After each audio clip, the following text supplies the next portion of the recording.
Dress code in a state agency. Today I'm joined by Holly Marshall, who is a leadership coach specialising in a state and letting agency. Holly, talk to me about your thoughts on dress code in a state agency. Talk to me.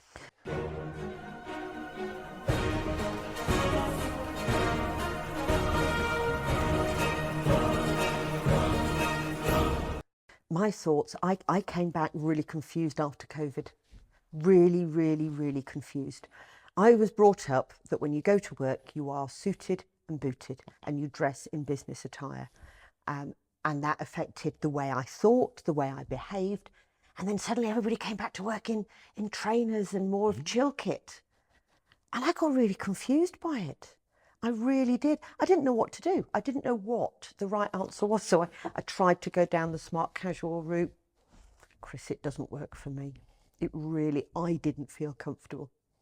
So you need to make sure, I believe, that you wear what you're comfortable in and that you dress appropriately for where you're going. I don't wear my work kit when I go for a run. When I get home and I get changed out of my work kit, that turns my head off. But should you be wearing a tie? I wore a tie for the first time to an estate agency event a couple of weeks ago, and it amazed me how many people said something. Yeah. So will you wear a tie next time or will you not wear a tie next time? No. So were they good things or bad things? This is my jury is completely out on this. So if you run an agent like location in Hackney and you rocked up in a three-piece suit, it might not work the same way as dressing appropriately for your clientele. If I stand on stage as a presenter, I'm not comfortable unless I'm suited and booted now, because that's what works for me. I spoke on stage at the Guild in front of 400 agents. Yeah. This is what I wore. Yeah.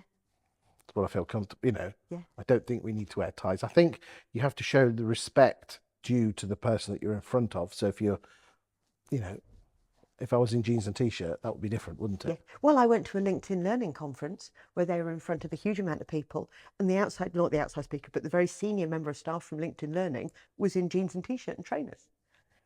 Did it change how I took him? Well, he said no. He was animated and engaging and fantastic.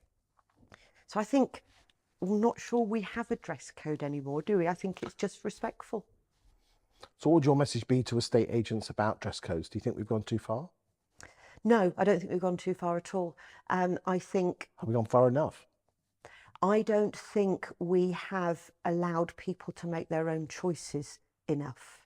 So the dress code is, don't wear a tie in a lot of offices. Well, why can't they wear a tie if they want to? It's back to this equity thing. Some people are more comfortable wearing a tie. Some people like a waistcoat because it changes what they think about. So when I put my business wear on, my brain changes. I've got an autistic son, and I come home from work some days, and he doesn't like my tone. He doesn't like my work head. So he'll then say, "Mum, get changed, please," because he knows that my demeanour changes when I get changed. You're almost like in work mode, aren't you? Yes. But then that's the advantage of having a little bit of a commute, because you can change your head. Yes. Or you can wind yourself up and come home even worse than you were when you set off. It's not always such a good thing, I promise you. It's an interesting subject. I don't have any of the right answers for it. It's something that I'm still mulling over in my head. So smartwatches. When I'm coaching somebody, I now try and take my smartwatch off and put a different watch on.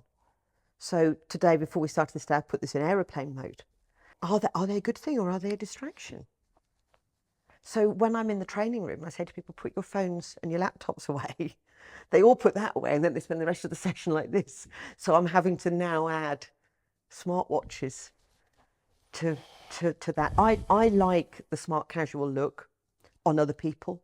It's not something I feel comfortable. So you have to distill it down, be respectful to the person and the environment you're in, and be something that where you're comfortable, which puts you in the right mindset.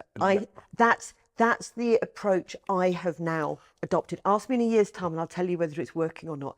But I think one thing we can't do is be judgmental on people's appearances. Thank you for your time today.